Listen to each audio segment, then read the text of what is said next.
Opening face-off, second game of the season against the Red Wings. Usually it's eventful. Let's see if it is eventful.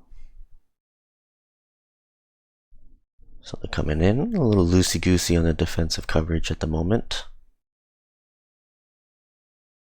Shot on net, no one covering the back door. And you know what? Let's just rewind a little bit here. Before that backdoor play and kind of work through what was the problem. Okay, so even more. Okay, so here we can see pucks on the half wall right now, and we have just too many people congregating into that spot.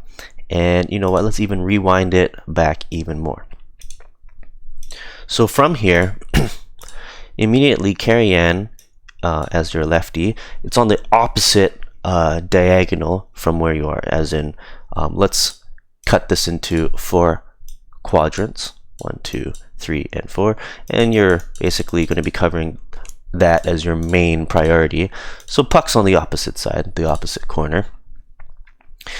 So at this point you should start to kind of come back towards the front of the net and identify 1 or 2 players that you're going to want to cover. In this, like right now, we're going to see number 1, number 37. That's probably going to be your number 1 priorities. And as this player comes into the corner, you let the right D come in and cover that.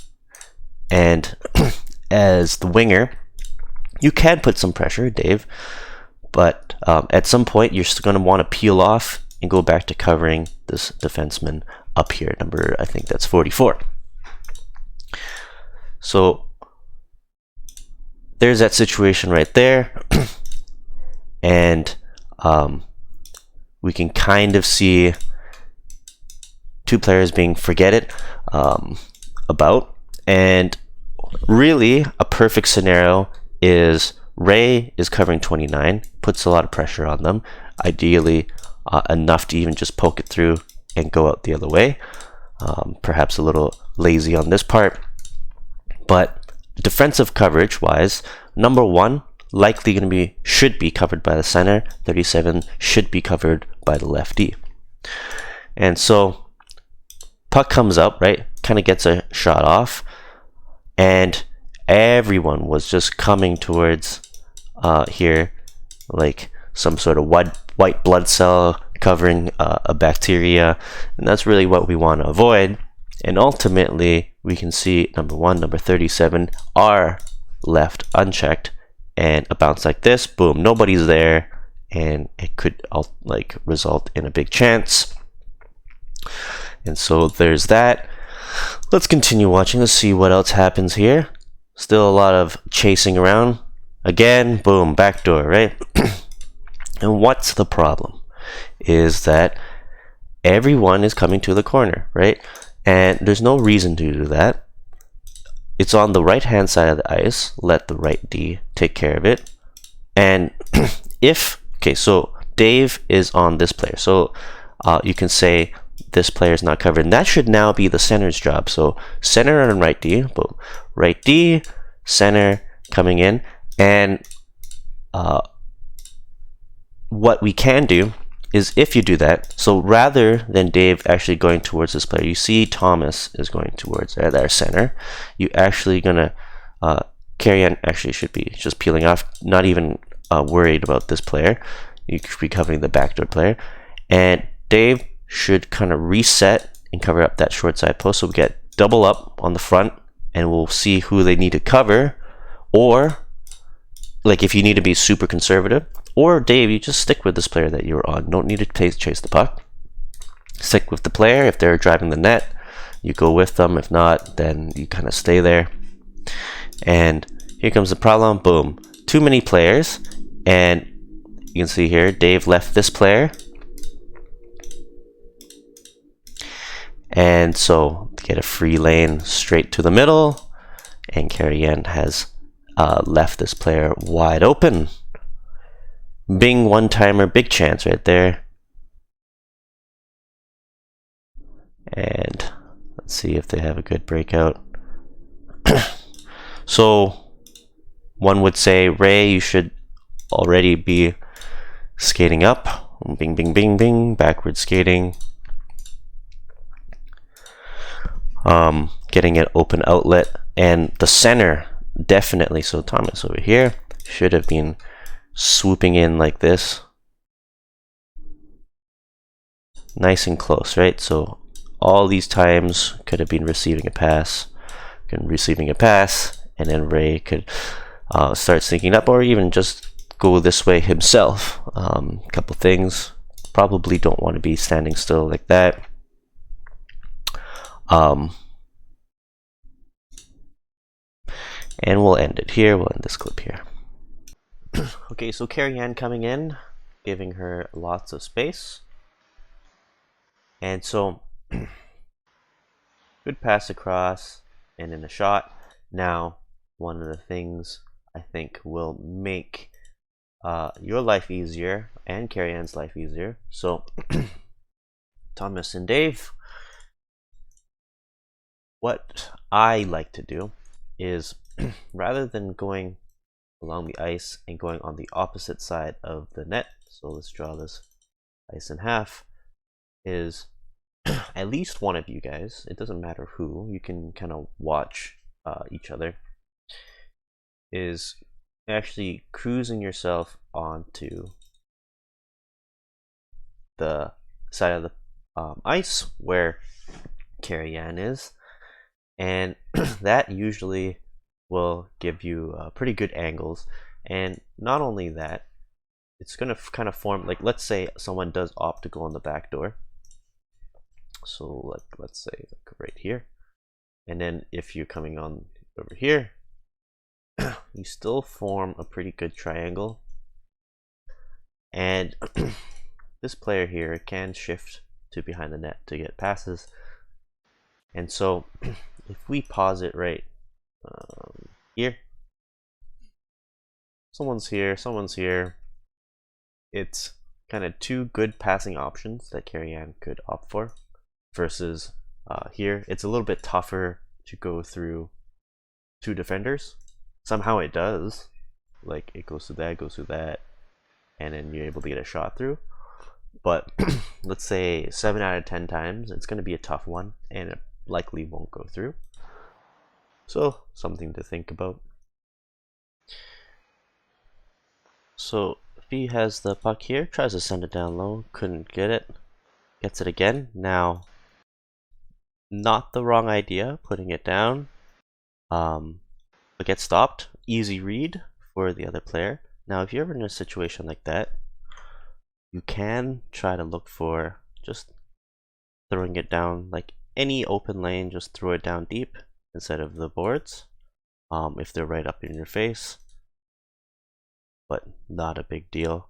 What I wanted to highlight was our infamous red tape killer, Alex. Getting caught red-handed, no mercy. I'm so surprised you didn't get a penalty for this, Alex. So this guy's a red tape, and watch, no mercy. Boom, stick lift. Oh my goodness, Alex, no shame, absolutely no shame on this guy. So this one's a good highlight of something. So I don't like this move. I've done it, we've all done it, and what it is we do that pivot into like a backward snowplow stop, and then we just throw it out in the middle. I've been guilty of it. Now let's try and talk about what I don't like about it. Is number one, we tend to do this usually instead of a tight turn because we're way too close to the boards, right? And we can see here that is this situation, and fair enough, this player is getting quite close to Kathy, so we don't really have any means of tight turning. Now she could do a hard hockey stop and then punch turn out of it. That's certainly a skill set everyone can work towards, instead of this kind of backward snowplow thing. And that will usually allow you to, like, rather than come to a standstill like this, when you do like a punch turn, uh, it'll get you some sort of momentum to skate away from this player and create some separation. Now, another thing you can definitely mix into this when you're close like this is you have that puck protection, and you can add a mohawk pivot, a 10 and 2, to really pivot your body and have great puck protection, but then still continue this trajectory, something that you can work towards for sure. And then finally, do this, but then keep the puck away, like in the boards, and still like you're using your ass to protect the puck, and then pivot back down to go, so almost like a mohawk pivot, but you've broken it up into multiple pieces by doing this backwards snowplow and then pivoting back. Now those are all kind of like tools that you can use to create advantages for yourself. But what I want to highlight that I don't like is basically this pass. Now I get it, we're looking for Dave, and the reason why I don't like this pass per se is because you got a lot of pressure right now, and you're coming to a backwards like snowplow stop, and it becomes very, very predictable as to where you're going to pass it. This is your cone, and who's the only target on the ice? It's Dave. So it's such an easy, like very, very, very easy read. Boom, interception. And I've kind of said before, I would rather you lose the puck on your stick than it is to just send a pass that can get easily intercepted. So yeah, just kind of wanted to highlight that, and then some of the tools everyone can work towards to create advantages on the offensive zone. So Jess has the puck. Justin's able to get it up to Dave, and Dave and Kathy are going up pretty good, except this was not a great pass. We've kind of said before, like especially if you're coming into the zone together, get the puck over the blue line before you pass it, and try to get a nice forehand pass. But that's really like forehand, backhand doesn't really matter. The first thing is get over the blue line. That's not the greatest pass. And then now part 2 to this equation is lots of space to work into the zone. You could definitely control pace. You don't have to rush. You could rush all the way for sure. Go on a 2-on-1 like that. You can control the pace. You can slow it down, cut around, whatever, find another thing, get a good angle for a shot yourself, skate around, so many things, right? And what do? We pass it off to the opponent. So this is a very bad turnover. So offensive possession, already I don't like how Justin's movement here, and we'll kind of walk through why. So right here, very good. I like it. I love coming in over this side of the ice, and the moment Ray comes across, should be pretty easy pass, pretty good chance for a one-timer right there. What I don't like is here he deviates right. You see how he was like, this is such a good spot right here. That would have been killer. You could yell Ray, boom, that's a death sentence right there for the goalie. You know, high probability chance. Instead, he deviates right. Oh, now I hate it. You know, double defenders. That pass ain't coming through. Plus a goalie stick. I really don't like this positioning at all. And right now, you're only chance is Ray comes back this way for the front pass. And get a lot of props to that lady Red Tape for staying on Justin. She's not a big player, but she's doing a good job covering Justin. I'll give her props for that. So yeah, I don't like that. I've kind of said if we can do our best to, okay, so we'll actually rewind right here, right? So Ray's right here. Now if Dave is occupying this side, and you can see he's fighting for it, I like that, and Justin is going over here, so we get a beautiful triangle. Ray comes this way, pass option. Ray goes this way, pass option. And so we kind of mess up that triangle. Don't like that as much. Now, to further that, if we see a teammate battling really hard behind the net, sometimes it's just worth, if you're like struggling to get space in the front of the net, go to the corner and say, hey, Ray, get it over here, and then we'll work a cycle, reset everything, and then get back to standard positioning and work the puck around. Don't need to be grinding around the net like this. And you know, Ray eventually gets it out there, but not the greatest pass. So some thoughts there. Yeah, like here we see Dave's hustling. So if you, Dave, you just come maybe over here, that would certainly be fine.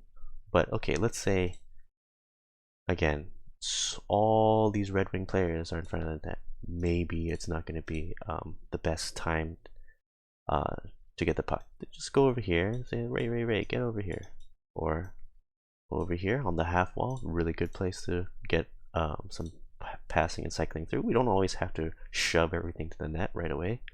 Take some time, take a breather, spread them out, and then come back in for the attack. The only time I really saw was a really good chance was right here, and then Justin peeled off. Like, yeah, like I said, and then from here, if that wasn't successful, go for support positioning. Like I think right here, maybe there's an opportunity for Justin right here, but he lost the puck. And then from here, you see he's struggling. Boom, go over here, yell for the puck, help each other out, and then do a reset. And for blooper's sake, Thomas does a little twirl. The ref comes with a bench later. He says, hey, breakdancing's on rank 3. Here's a clip. So Dave's coming in for the rush, gets stripped off. So I read that a little late, but to further point, there's a breakaway. Just let him have it. No sense in getting too crazy, bodying each other and risking any injury. Let them have the shot. Cliff's got it. And if they score, they score. It's not a big deal. No one needs to get hurt. No one's going to win any money off of this. So we'll let that go. Now, shot right there. Another big save by Cliff. One of the things we want to highlight is Thomas as a center. Definitely got to come back all the way down here and help out. I understand, a lot of space. You could probably get a breakaway if a pass comes up, but that's not really the most important thing we gotta look out for. Best thing you do is come back, close support. So boom, right there, if we had a pass, really good positioning by Dave. And if we use the same drills that Andrew was teaching us as the center comes up, looping across, picking up that speed, bing bing, easy pass, ready to go, almost like this, which unfortunately was just a miss, but imagine Thomas was there, boom, easy pickup, ready to go off to the races, right? So we definitely, yeah, we can see Thomas is all the way up at the red line. Definitely want to see him all the way down here, at the very least somewhere around here. So another one, Kathy, you did it again. I hate it. I hate it. Like, why can't you just skate it in? This guy's not even looking at you. The only time, in my opinion, it really makes sense. You know, let's rewind. We say typically, we do not want to pass before the blue line because, you know, you fuck up a pass, offside. Carry it in. Now, when does it really, well, you ask the question, well, when does it make sense to pass it before the blue line? Okay, so one of the situations could be, let's just draw it like here. You're coming in, and let's say there is 1, 2 players in your way. Can't, maybe not even at the blue line. Let's say like here, and you're cutting across, doing some east-west movement, and then someone's coming in barreling down with speed. And if you can land that pass on their tape as they're coming in, then you know that makes sense. Get it on that, get it at them before the blue line. That's really, those kind of like scenarios are where it makes sense, where someone is coming in way faster than you. You know, usually they're cutting across, something like this, and then you zip a pass to them to go in. That makes a lot of sense. In this case, it's Alex is definitely not skating faster than Kathy, and it's definitely not a pass that's conducive of encouraging Alex to come in with some more speed that splits the D for like some sort of magical breakaway or a really good offensive chance. So yeah, I don't like that. And so that's 2 examples already. Let's actually continue with that. There's some offensive positioning we can make note of. So right here, Alex is a pretty good spot. Kathy's in a pretty good spot. Dave, actually, you're a pretty good spot. Now Dave, you're skating away. Where are you going? It's a bit of a mystery right now.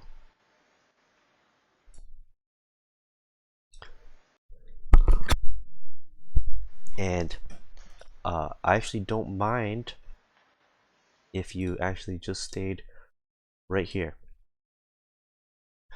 And you'll kind of see right here. Let's say you stayed here. I think pretty decent pass, but not necessarily there. You could definitely go down here and then back up a shot. Now you're kind of skating away. You're not really conducive to any offensive chances. Yeah, maybe you went over there. You'll be closer to this puck, for instance, but not my favorite play. Now, another thing you could try is right here. Instead of skating this way, you could almost do the same thing by skating up this way. A pass will come to you. You can come back around and then come down like this for a shot. Certainly a possibility. And like, you don't, if you skate like in a pattern like this, you can get a pass here, and then you can also get a pass here. So there's some some nuances on that if you wanted to get to over here rather than just skating across. So looks really cool, probably a really good chance right there, but Ray opts not to. Not a problem. What I don't like is this move right here. And we see Ray do this a lot, this kind of weird stop, pull back, crossover, sidestep. And what I don't like is you're really relying on just on a big skill difference, hoping that maybe they're not really good. And I don't like this because obviously you're putting the puck in front where it's super easy to strip the puck off, and you can see, boom, red tape takes it off of you, and then carry-in saves your hide, right? And what I'd rather have seen is right here is boom, tight turn right back down, and this way you're bringing the puck towards the boards and you're protecting it, and then you're able to go back down this way, right? So not a big fan of that move, and I'd rather have seen boom, tight turn back down the boards. Ray is definitely capable of doing that, and it creates so many options, right? Boom, you're creating movement this way, boom, tight turn down. Now your left-handed shot on your forehand definitely could probably zip one to Justin if you want, or even like Jess right in the magic spot. Let's kind of continue playing. Yeah, positioning's okay. We kind of lost it. Like, here's kind of nice. I could say maybe Justin can come up here and then Jess goes further down. But then here, we lost it, right? We lost it. Don't like this anymore. Where's that support? Nobody here. And you can see how you could say in our mind, Justin is wide open. But is he really, right? You got 1, 2, 3 players to go through. He's not really wide open. And boom, just like that. Blocked pass. Force pass. Gets the skate back out. And really, that all comes down to, where's his support? Where is he supposed to pass to? Well, his only hope is force a pass through, and you know, they're not really quote unquote wide open. So face off. Good win by Thomas there, and he's leaving the zone way too early. So definitely should have stuck around here. Do a little loop, stay close to Fionn, and help her out. You're like, the whole goal as a center is you're trying to facilitate that puck movement out of the zone, and being the first one out of the zone is definitely not what we want to do as a center.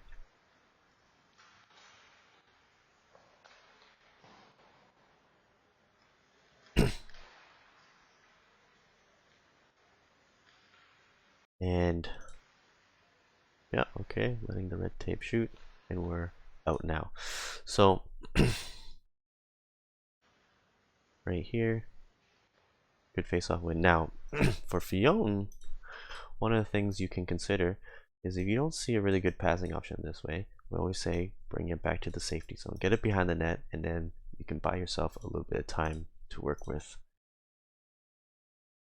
Oh yeah.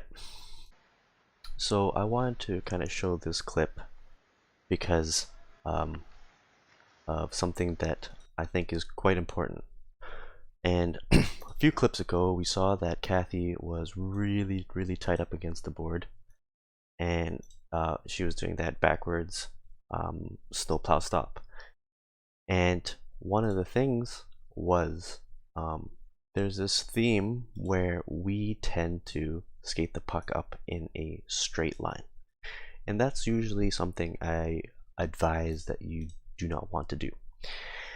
And the reason for that is if you're skating in a straight path, so straight path, it's super easy for the defenders to come in and angle you off into the boards, and then you eventually lose a lot of space, and you can't tight turn, you can't do anything meaningful at speed. And so we can see here I have a ton of space, and that allows me to turn around. Now we can ignore the fact that I missed the pass. Totally unintentional, but this is kind of the importance of how do I get that extra space. So instead of skating in a straight line, first you gotta mix in some movement. We're gonna come in and then go back out. And really, what is that creating? That's creating their defender to not know which way to go. They can't angle you off anymore. They have to cover off this way. And so let's highlight that. So I come into the middle a little bit. Boom, now the defender thinks I'm going towards the middle, then they're closing me off. And so as the moment you do that, you just change a little bit of slight direction, right? So you go in, you go out. Now this defender, instead of angling me off into the boards, we're able to buy ourselves a little bit of space, right? Quite a bit more space than what Kathy had a few clips ago. And now fake the net drive in. And you can see how they deviate a little bit. Reading that, and then boom, catch them off on a tight turn. And then of course, finish it off by fanning the pass. But that is really the important theme for everyone. Try to incorporate movement that's going kind of laterally rather than going straight. We want to move in a snake-like pattern. And then here we see the first penalty, and that looks so scary for me.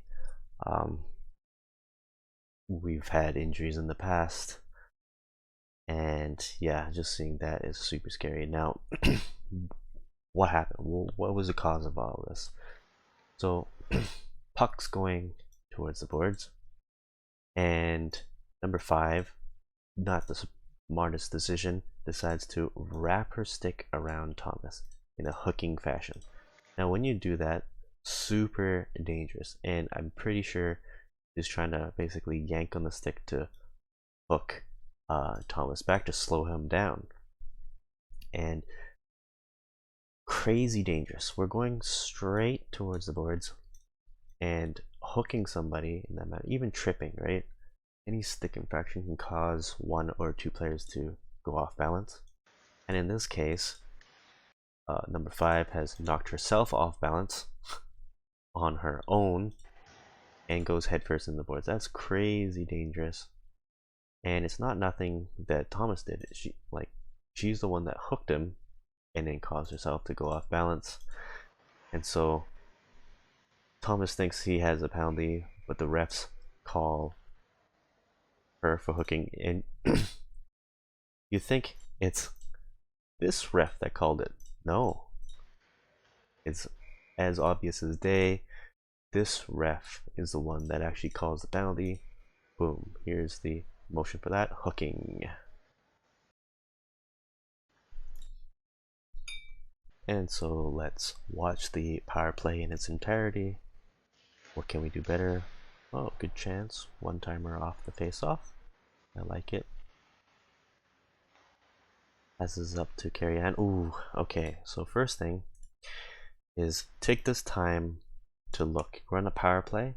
You can definitely walk the blue, even come in for a shot. But don't be so don't need to panic at this point because it's just a penalty kill here. We got power play, you got a little bit extra space to work with.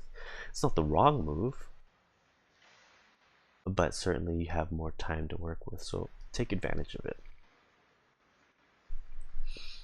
Okay, so puck dump, smart play. Come back for the reset.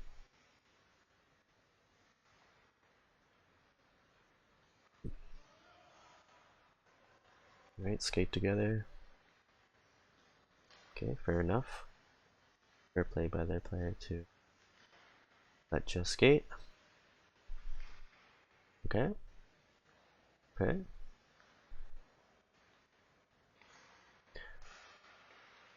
Not too bad. Now, yeah, that's okay. That's okay. Shot, tip, Pretty good tip actually. That was pretty sick.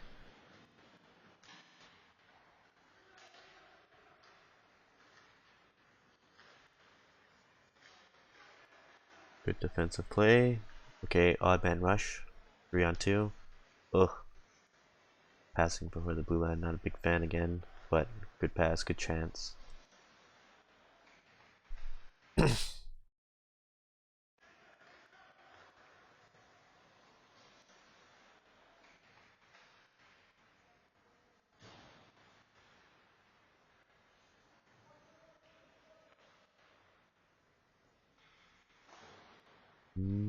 Oh.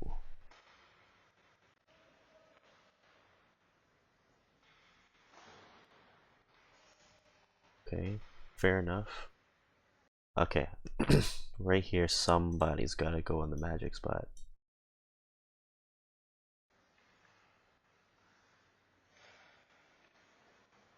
That's oh. Oh.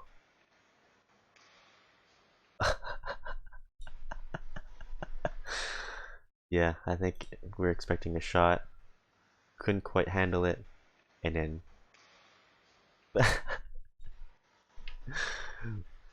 okay, well, fine. I won't harp too much on that. And that was the power play, not really eventful. I think some key takeaways is not enough, like, even just here, not enough support. Like, I think right here, Dave should consider just, skate it up like this along the boards. Alex is in a support position, that's fine. And then I don't really like where Kathy is right here. The moment, okay, so let's kind of walk this down. Boom, stop. Maybe a puck comes, maybe not. Now the moment you feel somebody next to you like that, you gotta hustle up and open up wide or get to the half wall. Like, you want to separate yourself from the defenders as quickly as possible. And yeah, not a big fan of that positioning. So some key takeaways from this power play: not enough support, not enough movement around cycling. We're just trying to go to the net as if it's on 5-on-5. We're not really taking care of the advantages that we've been given with one man down. Here is an example of how easy it is to defend straight line hockey. Wow, how easy was that? Like, let's kind of rewind. Boom, skating up together. We could probably say Alex should deviate his path a little bit, make use of some space in the middle of the ice, but boom, right? We're going down this way in this path. All this guy has to do is kind of angle him off.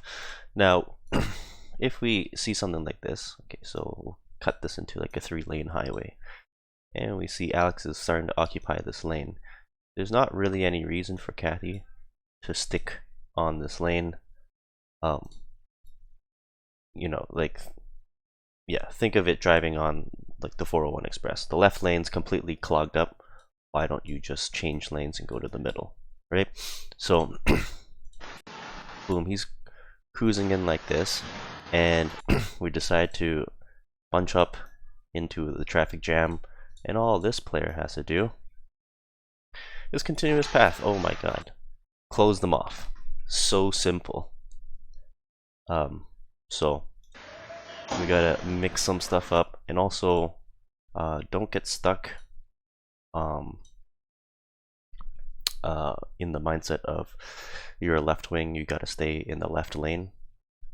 You can kind of just think of it as driving down the highway. You want to go from point A to point B, point A being your defensive zone, point B being the offensive zone. And if there's nobody on the other lanes, just change lanes.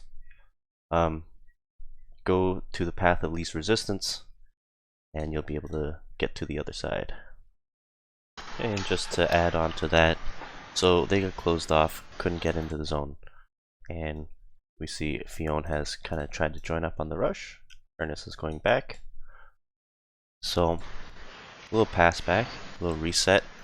Fine, perfectly fine.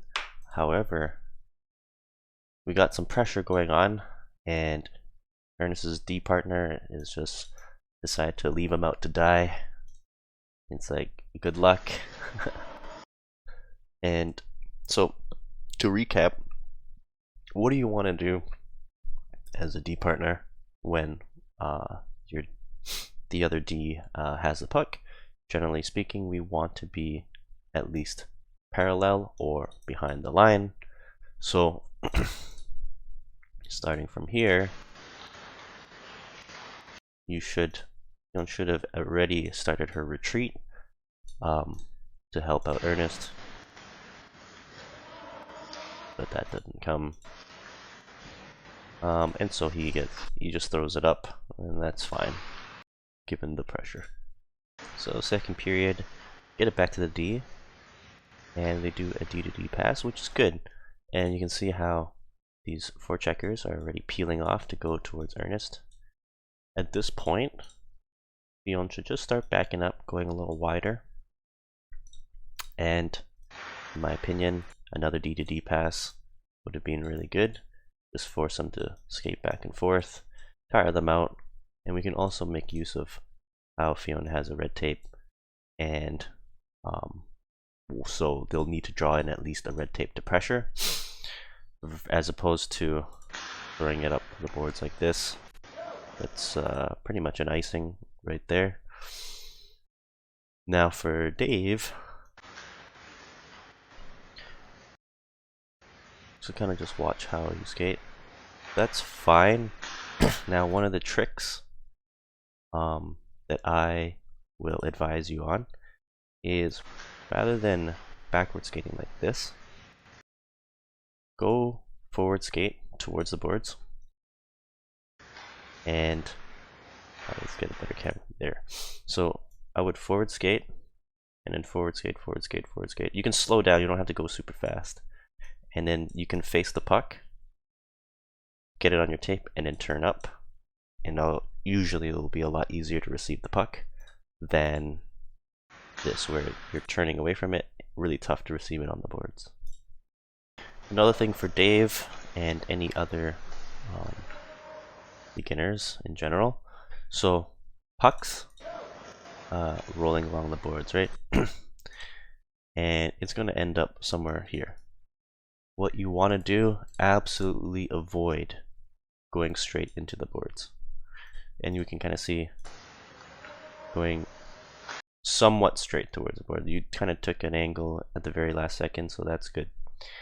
Now if you ate shit right here, going headfirst in the boards, you're not going to be having a very good day. So what I kind of like to do, or advise, is actually come down the boards and go around it. And if they so if they ring it up the boards like that, they're going it this way, so then you're in this really nice path to pick it up and block it.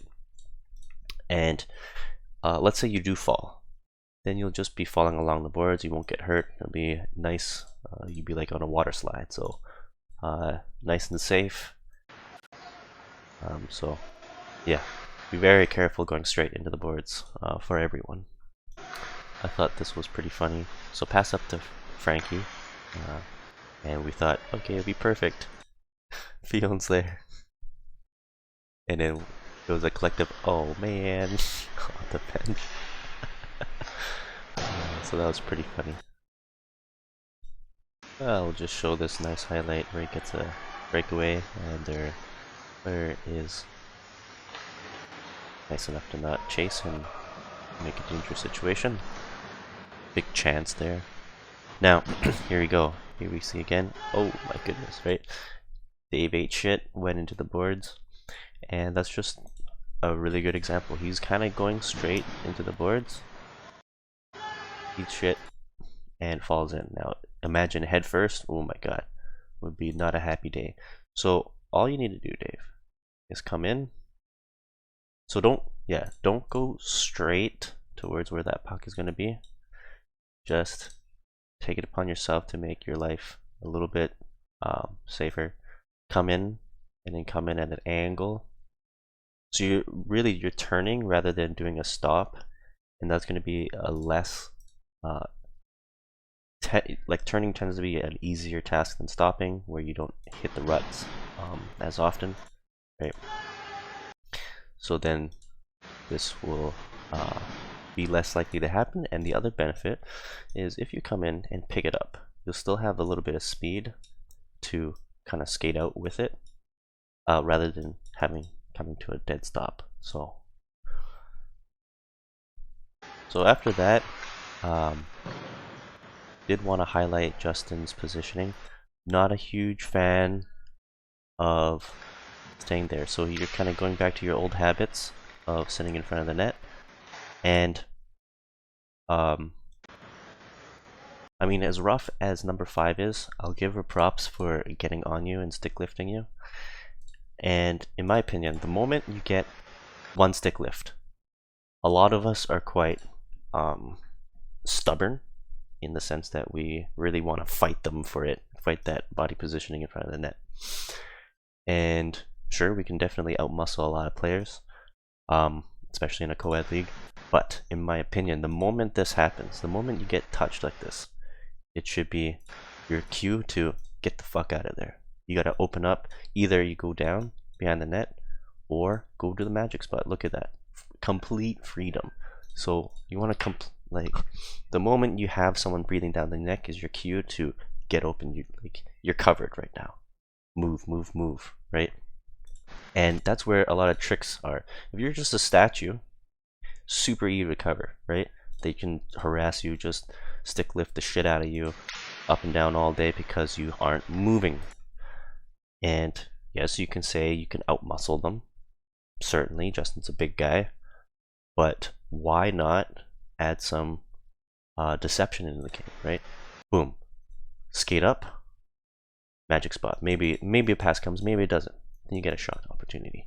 Okay, if they come with you, now you feel them breathing down your neck. What do? Oh, time to drive that net. And now you're going to be facing the net. Pass could come here, pass could come here, pass could come here. Boom. Anytime you were skating towards net, could be a shot. And then you go back to where you were. And then if you feel them breathing down your neck and neck, oh, time to go back up again. Right? So we got to create movement. I don't like camping the front of the net like this, especially if puck is anywhere along like the half wall and or even in the corner. Corner is like behind the net is kind of okay because they can throw it out and then you have a jam play. But we're on the half wall, it doesn't make as much sense. It's better to, I think, get in the corner or open up higher to form a bit of a better triangle. So there's that.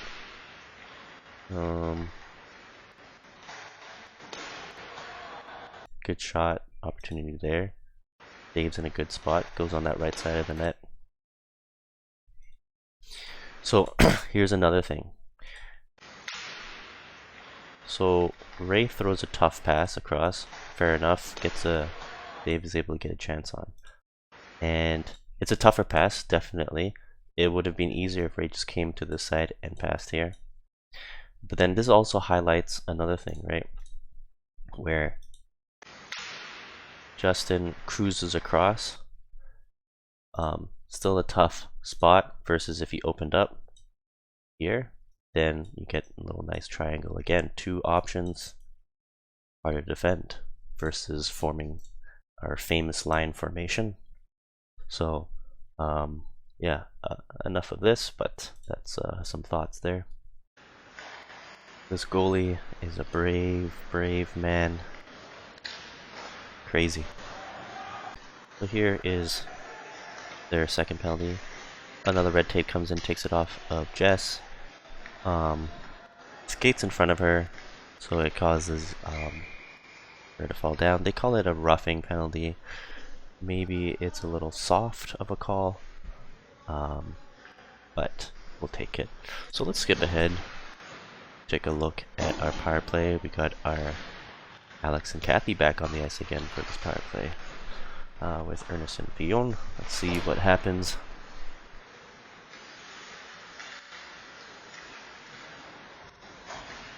That's putting a lot of pressure on them. Fair enough. Keep possession.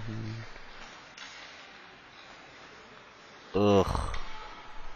Don't like it, but okay.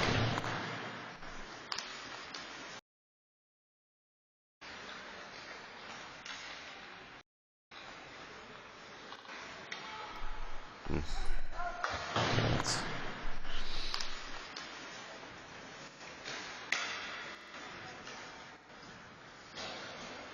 comes a reset.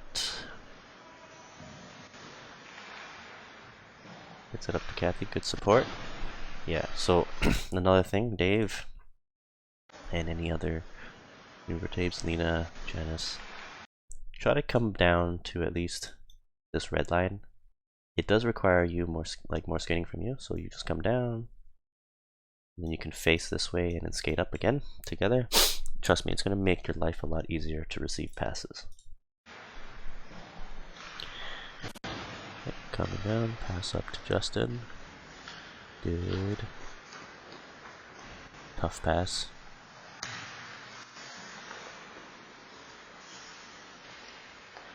Not enough.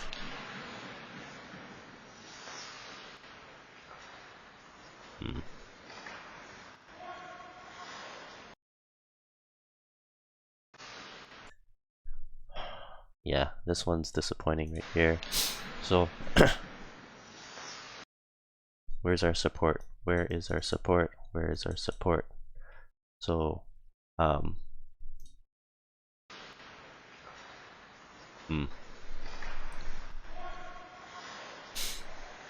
really taking advantage of the extra player and moving the puck around. Oh, going back up, skating one more time. That same situation, Dave.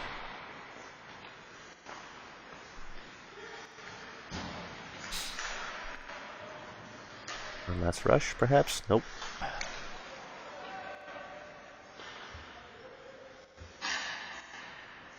Alright. Maybe now is the one last rush. Oh, penalty over. Okay, so not the most eventful power play. Again, 9-2. And Kathy, what are you doing still on the ice? It's been 2 minutes. My goodness.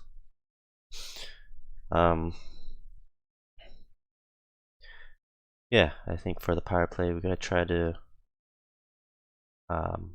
keep possession, move the puck around a little bit. We don't need to force everything through right away. It's not 5-on-5, so take advantage of it being down a player. Dave coming up with speed. We give him an opening. And the name just writes it's a 5-hole Dave. Strikes again with a shot at 5-hole. And Thomas getting abused by Ray. Doesn't matter if it's the opponent or if it's own teammate. And Ray, as usual, hitting every teammate on the team. This one's crazy. So Ray's coming in. Semi-breakaway. Oh my god. Yeah, that one's crazy. Could have easily...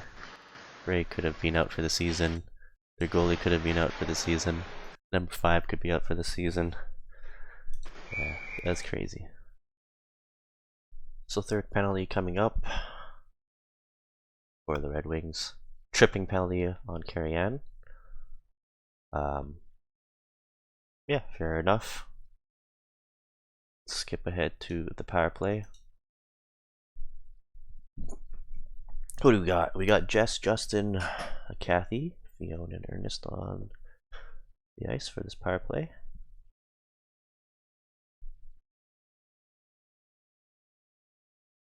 Ooh, okay.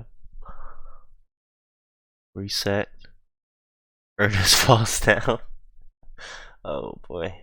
And then 32. Yeah, he was pretty amped up after they were down a goal. I guess To be fair, all he saw was Ernest down on the ice, and he wanted to jump for it. But yeah, definitely he should have slowed down before he body checked Ernest. But okay, let's continue skating up with it.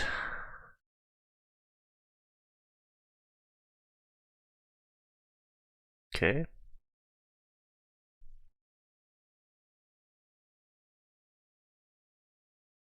Oh, that was actually a pretty good tip chance right there.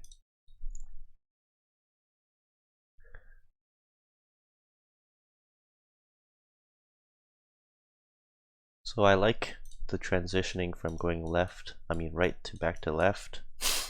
That's good to see.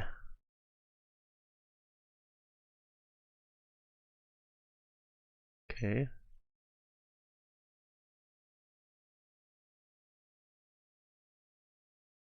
Okay, the idea was not wrong, just didn't work out. That's fine, 50 seconds left. And I guess just a thought, I'm not sure if it's worth just going for the quicker change. So usually we're talking a minute 30 on a regular shift, but on a power play, we have roughly 2 minutes. And if you get cleared out with a minute left, so let's rewind here, you can see a minute left. It does shorten the shift, but I do wonder if it is a good time to just switch up the players for a different look to get some extra power play time rather than having one line on the entire time. I don't know. It's kind of up to you guys to decide on that.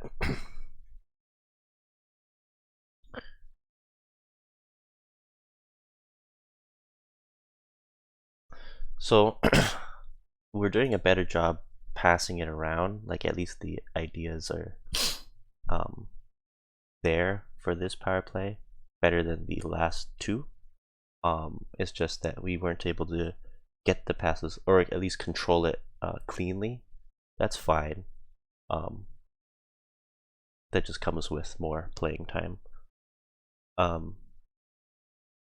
that's basically the power play. Maybe a little too much dangling there. So yeah, not too much action happened, but I think we tried to move the puck a little bit better on this power play, so it's not too bad. We do want to be mindful of expiring power play time. So right now you can see 13 just came out of the box, so you got to be ready for that. And then yeah, big breakaway, let him have the shot, that's fine, Cliff got it. Yeah, other than that, okay. This one was a funnier clip. So Tom is coming up with speed, and it's a good backhand pass to Dave for the one-timer. He misses the net, but we got Thomas crashing to the boards, Dave falling to the ground. That's great. So I gotta highlight this clip. Not great. So the pass, not the cleanest, and Ray was able to get it back, right? So he's going for the reset, fair enough. But we got 2 forecheckers, right? Definitely need, so I've said in the past, the puck carrier cannot be the last man back. And if they're the last man back, we need to go behind them. So if we draw a line across, we need to be behind them. We need to be behind them. And at least one person. And this is not really helping Ray out here. So 2 forecheckers, he's seeing, okay, well, if I pass to Ernest, he's gonna have somebody up in his face, and Fiona is definitely not a passing option until she gets over here. So goes back behind the net to reset. Fair enough. My goodness, we got 2 players up at the center ice. We gotta get way back.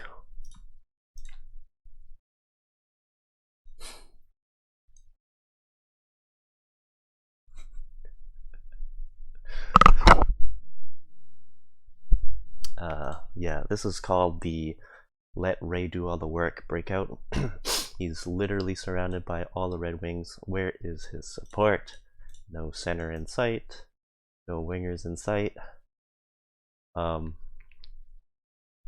help him out. Gotta get close. Gotta get to these open areas where he can pass to.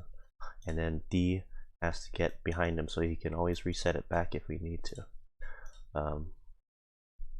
That's tough. Yeah, so there you go. Eventually, you can see how Ernest goes back. And that allows Ray to dish it off. We have a cleaner look to work with. And, you know, ideally, it's not Ernest that carries up the puck. It would be Thomas, for example, as the center. Instead of all the way up here, it should have been down here. Okay, so puck gets thumped in. Thomas is going to go get the puck. 32 comes over to him. Judging by Thomas's hand gestures, he must have said something to him. Not sure what. And then Fiona takes him out. Probably thought it was Thomas. Yeah. Wonder what happened there. Here's an example of us being a little too nice sometimes. So he's got it covered. We're expecting a whistle, right? So sometimes, instead of just skating off, just stand in front of him. You don't need to jam your stick into him, but kind of be there close to discourage them from throwing out the puck. In this case, you can see they threw out the puck, and now we gotta go in there and start forechecking. I don't know what's going on there, but yeah, get the whistle and then we can get the offensive face-off. So I thought this sequence was absolutely hilarious. So let's pause right here. Just pay attention to number 5 right here. So Jazz is coming up, loads up, boom, takes Jess out, goes in, shoots the puck down. Carrie Ann's coming up, loads up, boom. That's so funny. And then teammate falls down, falls on top of them. What is going on? He's got some crash test dummies out here. So Ray has a pretty monstrously good chance right here. It cuts across, right? It almost gets it in. Now, right here, Alex is doing exactly what I was highlighting, what I didn't like that Justin was doing. Puck's along the half wall, right? And you have this kind of crappy, sharp angle positioning. Now, the good thing is they are in front, but like I said, the moment you feel somebody breathing down your neck is usually an indication that you should move. Now, obviously, you could say you can try to out-muscle them. That's certainly a thing. Oftentimes you could, but why subject yourself to those kind of pains when you can just float up to this open spot where a pass and a shot can be easily done? I don't know. Why make things harder for yourself? Right? And we could say Alex can outmuscle number 44. She's just a red tape and she's just an old lady. And she's doing a good job making life annoying for Alex. But why subject yourself to that pain when you can just go to a space where nobody is, which is right here. And if they follow you, then you go back down, right? So you go away and they come to you, then you go back down. So you're just creating space for yourself. Yeah. So this one is a good demonstration of skating back towards the puck. So I think like maybe half the video ago, I had said to Dave, skate towards the puck carrier, or at least skate down the ice, right? So in this case, you can see Fiona is skating back this way, and that way you allow yourself to face the puck and receive it, and then all you need to do is turn and go up, right? How easy is that? You don't need to pivot, you don't need to stop. Makes life just so much easier. So that was a highlight, and then this is also a highlight.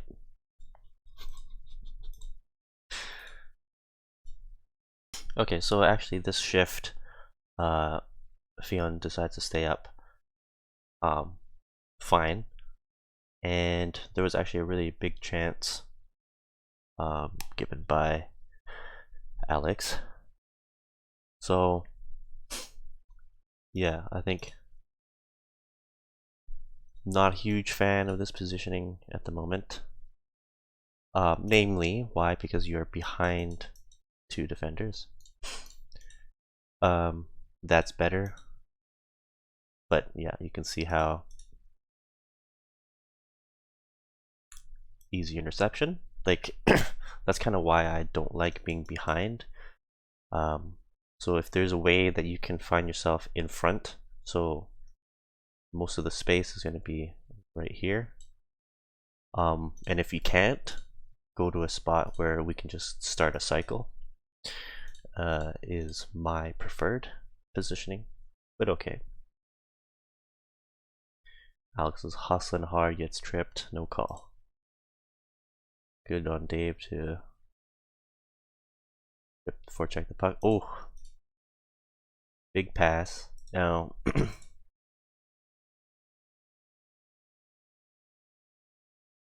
yeah, big chance right there. Another big chance by Dave, actually. That's a good pass by Alex. So that's better. You can see how, like for Dave, he's in front of all these defenders. So he puts himself in a better position to get the puck. Just couldn't quite get a piece, and then Fion almost tapped that in. Ugh, close. Now we're coming out. Like I said before, it was fine that Fion went up and wanted to play wing on the attack there. But now we got a red tape and nobody is able to defend them. So you still got your job to do. Still got your job to do. Still got your job to do. Still got your job to do. Let's them shoot. So this clip, Kathy has way more space and is able to do a tight turn. Now, I'm not sure why the turn radius was that large. It maybe has to do with something about like losing the puck midway. But you can see how just creating this space allows you more room to operate at higher speeds. So that's kind of one of the themes that we were talking about in today's review.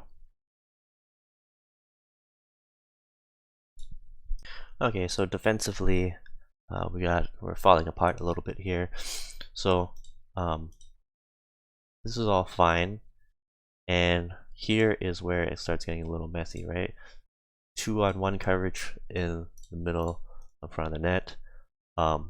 Carrion gets beat, and Dave is coming out to challenge, and really this is where the trouble is brewing. 2 behind Dave in front of Cliff.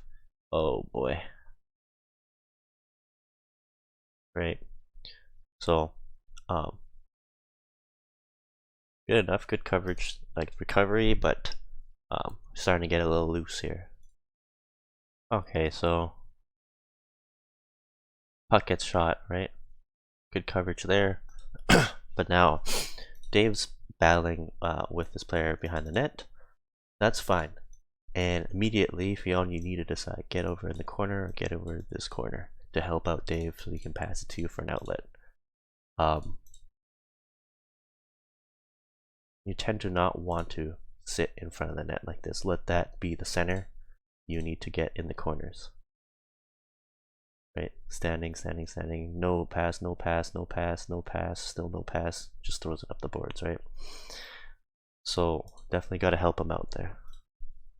Another clip of number 5 being a little reckless with the stick. So here comes Jess. He gets battled, sponked on the top of the head. I'm honestly surprised the ref didn't call a high-staking penalty, but it is what it is. Okay, so after Jess gets bonked in the head, they're coming back on the counterattack. And this is also where they score the goal. So big save by Cliff. We'll just ignore that Ernest almost got his neck, his head decapitated with that swing. Let's do it one more time. Ooh, probably broken trachea if it hit. But you can see, like, it's a mad scramble and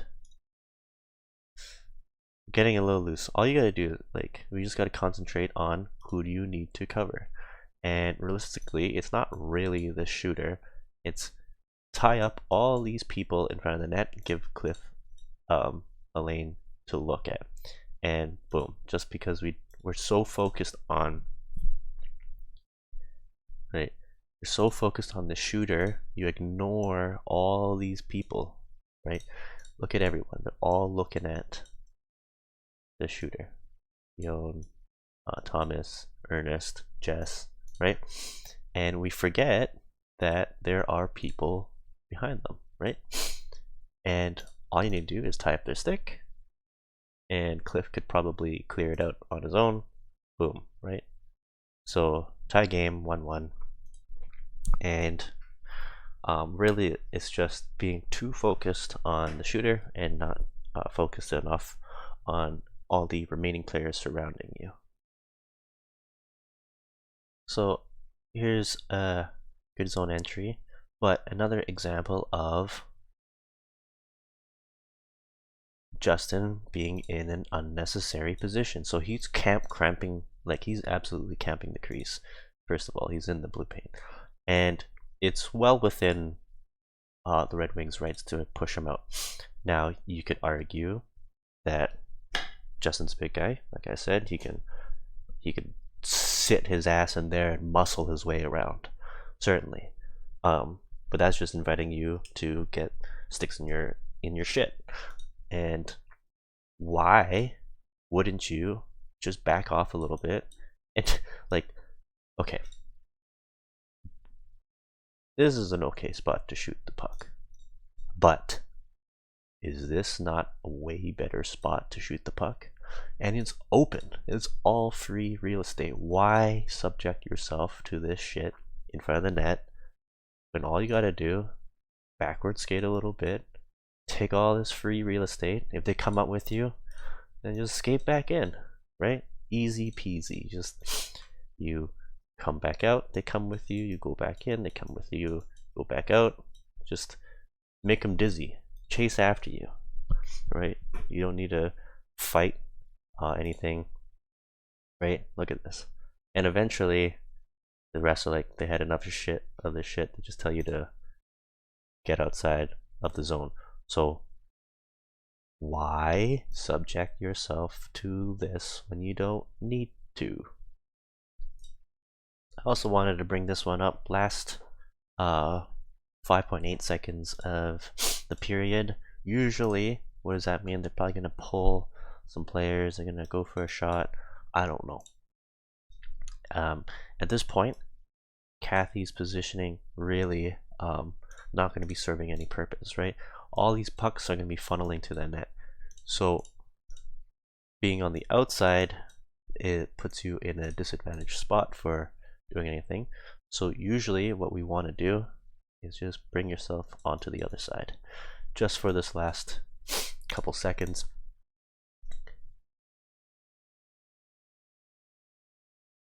Boom, right? Shot onto net. Now,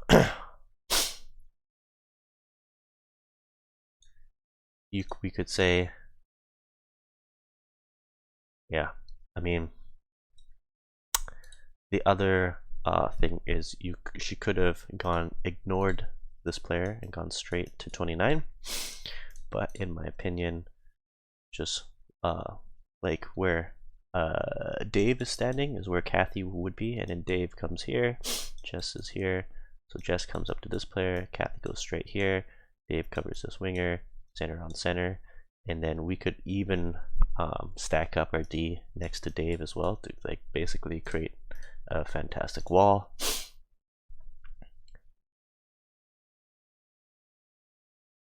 And then a risk like that will be mitigated. Otherwise, 1-1 tie. Not bad. I don't mind it against this team. It was getting kind of rough, so I don't want to agitate them too much. It was getting a little ridiculous.